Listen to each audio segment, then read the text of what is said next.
Assalamualaikum warahmatullahi wabarakatuh. Kami dari kelompok 11 akan menjelaskan materi kami tentang aspek-aspek psikologis dari zakat, infak, sedekah, dan haji.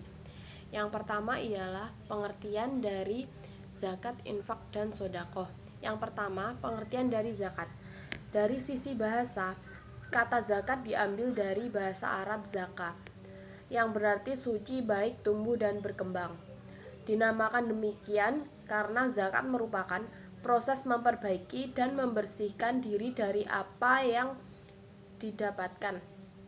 Sedangkan secara istilah, zakat ialah pengelolaan mengenai takaran harta tertentu yang didapat dari orang yang wajib membayarnya, yang dinamakan sebagai muzaki, dan selanjutnya diberikan kepada orang-orang yang berhak menerimanya, atau merupakan kata yang berasal dari bahasa Arab, yaitu anfaqa yunfiku, yang artinya membelanjakan atau membiayai. Kata infak dalam Kamus Besar Bahasa Indonesia berarti pemberian atau sumbangan harta dan sebagainya untuk kebaikan. Infak adalah istilah lain yang berkaitan dengan pemberian seorang muslim kepada saudaranya.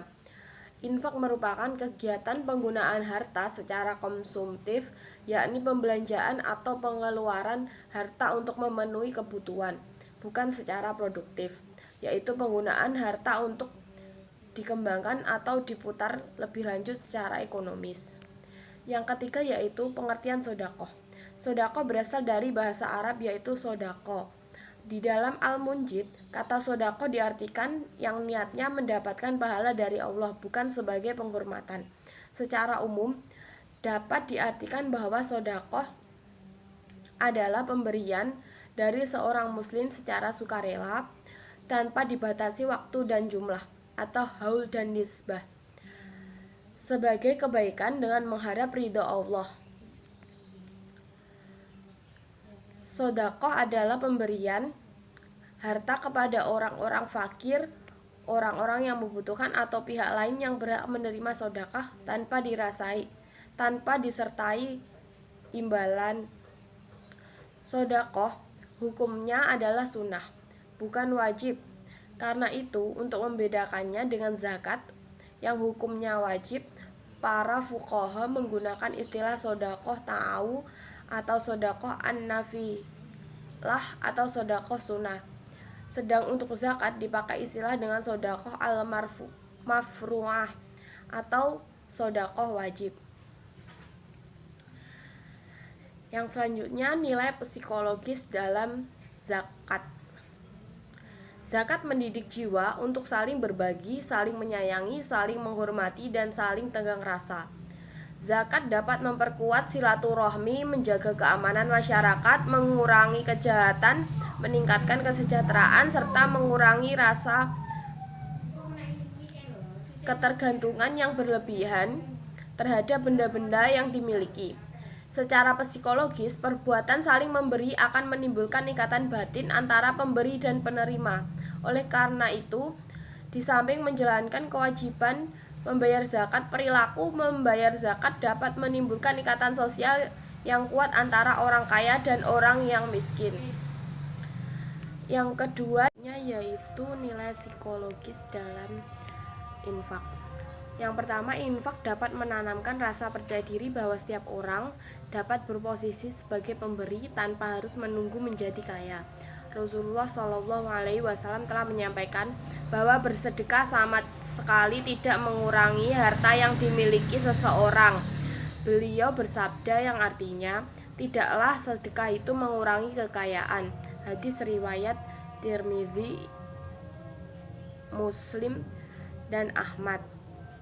Yang kedua, memelihara diri dari hal-hal yang tidak bermanfaat baik untuk diri sendiri maupun orang lain. Rasulullah Shallallahu Alaihi Wasallam bersabda yang artinya, sedekah itu menghapuskan kesalahan seperti air memadamkan api. Hadis riwayat Tirmidzi. Yang ketiga, zakat, infak, dan sedekah mendidik jiwa untuk meyakini Allah lah yang memberi rezeki kepada manusia, bukan sesama manusia. Yang selanjutnya, nilai psikologis dalam sedekah. Yang pertama, kesadaran yang mendalam bahwa manusia bukan pemilik harta, maka harta tersebut harus diberikan sesuai dengan amanah pemiliknya, yaitu Allah. Maka akan menambah keyakinan dalam diri seseorang bahwa kaya atau miskin bukan semata karena usahanya, tetapi karena keizinan Allah memberikan rezeki kepadanya. Yang kedua, menambah kepasrahan kepada Allah bahwa keberkahan harta tidak terletak pada jumlahnya, tetapi pada cara memanfaatkannya. Jika seseorang berdagang dengan manusia, maka dia akan mendapatkan keuntungan yang terbatas. Tetapi jika dia menafkahkan hartanya di jalan Allah, maka dia akan mendapatkan balasan yang tidak terhitung jumlahnya. Perdagangan yang tidak mengenal rugi ini akan mendatangkan sikap tenang dalam jiwa manusia. Yang ketiga, mengikis rasa sombong. Infak yang akan diterima adalah infak yang diberikan tanpa rasa lebih hebat dari penerima. Seseorang yang berinfak disertai dengan kesombongan tidak akan mendapatkan apapun dari infaknya. Bahkan Allah mengancam orang yang berinfak dengan kesombongan, maka dia akan masuk neraka, sebab telah mensejajarkan dirinya dengan Allah sebagai pemilik harta yang diinfakkannya.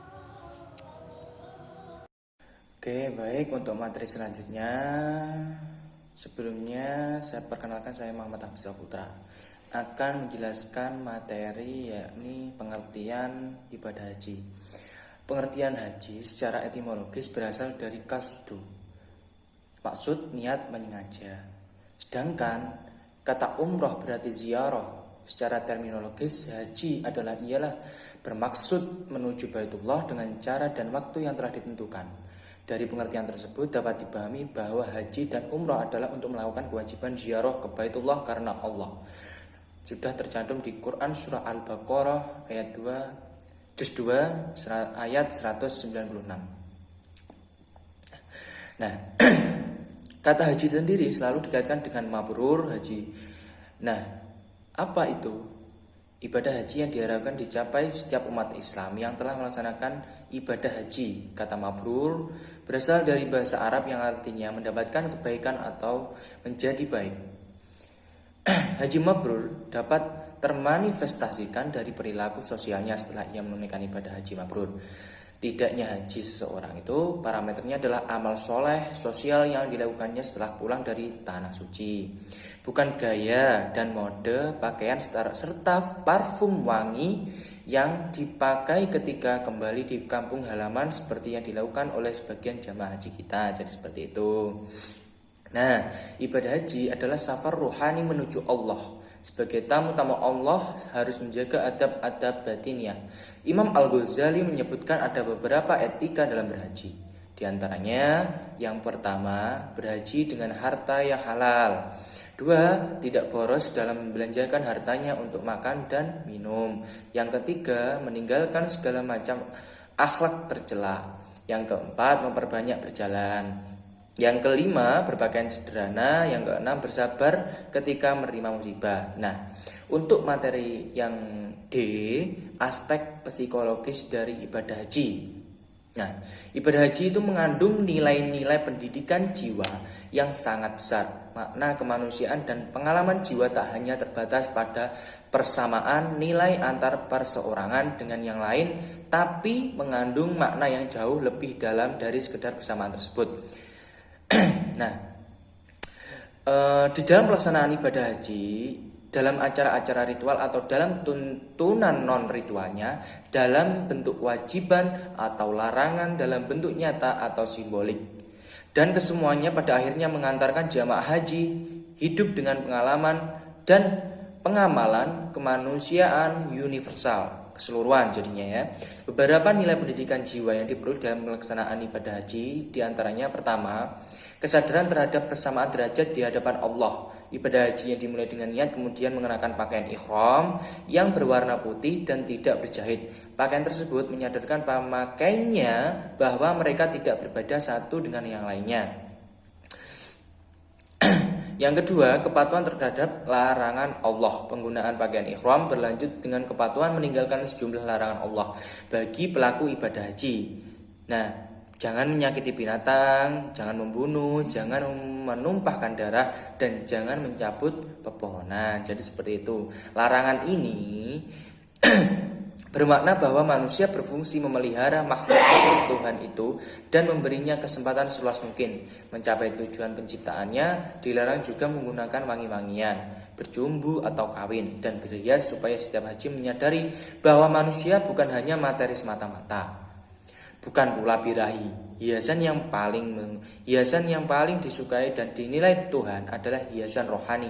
Dilarang pula menggunting rambut, kuku, supaya masing-masing menyadari jati dirinya dan menghadap pada Tuhan sebagaimana apa adanya. Nah, yang ketiga, pasrah terhadap kehendak Allah. Ka'bah yang dikunjungi mengandung pelajaran yang amat berharga dari segi kemanusiaan. Kisah Hijr Ismail yang arti harfiahnya pengakuan Ismail merupakan pelajaran yang sangat berharga dalam mengajarkan manusia akan arti kepasrahan terhadap perintah Allah. Di Mekahlah Ibrahim harus meninggalkan istrinya Siti Hajar yang sedang mengandung Ismail. Hajar harus ditinggalkan Ibrahim karena dia tidak ingin ribut dengan istrinya yang lain, Siti Sarah.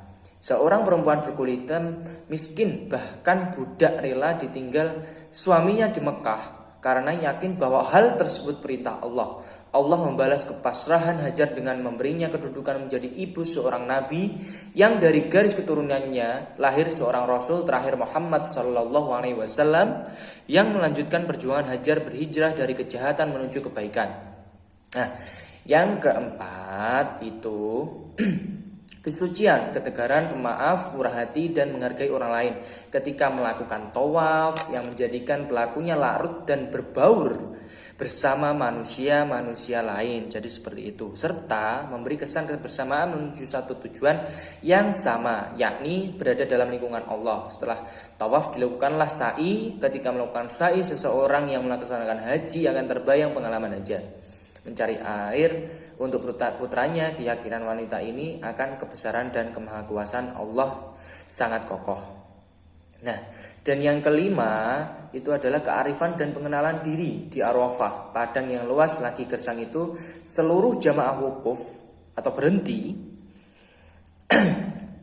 sampai terbenamnya matahari. Di sanalah mereka seharusnya menemukan makrifat, pengetahuan sejati tentang jati dirinya.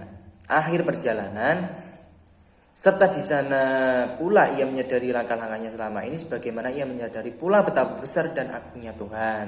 Nah, yang keenam, keikhlasan para jamaah haji ya. Dari Arafah ke Musdalifah mengumpulkan senjata menghadapi musuh utama yaitu setan. Jadi seperti itu. Nah, yang ketujuh, meningkatkan keimanan kepada Allah dengan melihat dan menyaksikan secara langsung tempat-tempat suci terutama Ka'bah yang menjadi kiblat bagi umat Islam di seluruh dunia dalam melaksanakan sholat. Yang kedelapan, memperoleh maghfirah dan ampunan dari dosa-dosa yang telah dilakukan, sehingga setelah selesai melaksanakan ibadah haji, bagi orang yang memperoleh predikat haji mabrur dapat meraih kesucian diri dari noda dan dosa sebagaimana telah disabdakan oleh Rasulullah. Yang kesembilan, memperoleh balasan surga. Nah, tempat kenikmatan pastinya ya, dan kebahagiaan yang abadi sebagaimana telah disabdakan Rasulullah dalam hadis sahih yang diriwayatkan Imam Bukhari Muslim, balasan bagi haji mabrur tiada lain kecuali surga. Jadi seperti itu.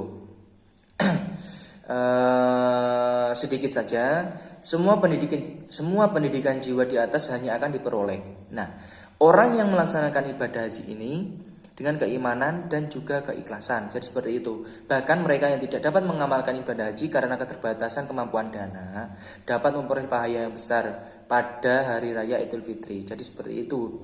Dan dengan menyembelih kurban di tempatnya masing-masing. Jadi seperti itu. Mungkin cukup saya tutup. Wallahul muwaffiq ila aqwamit thoriq. Wassalamualaikum warahmatullahi taala wabarakatuh.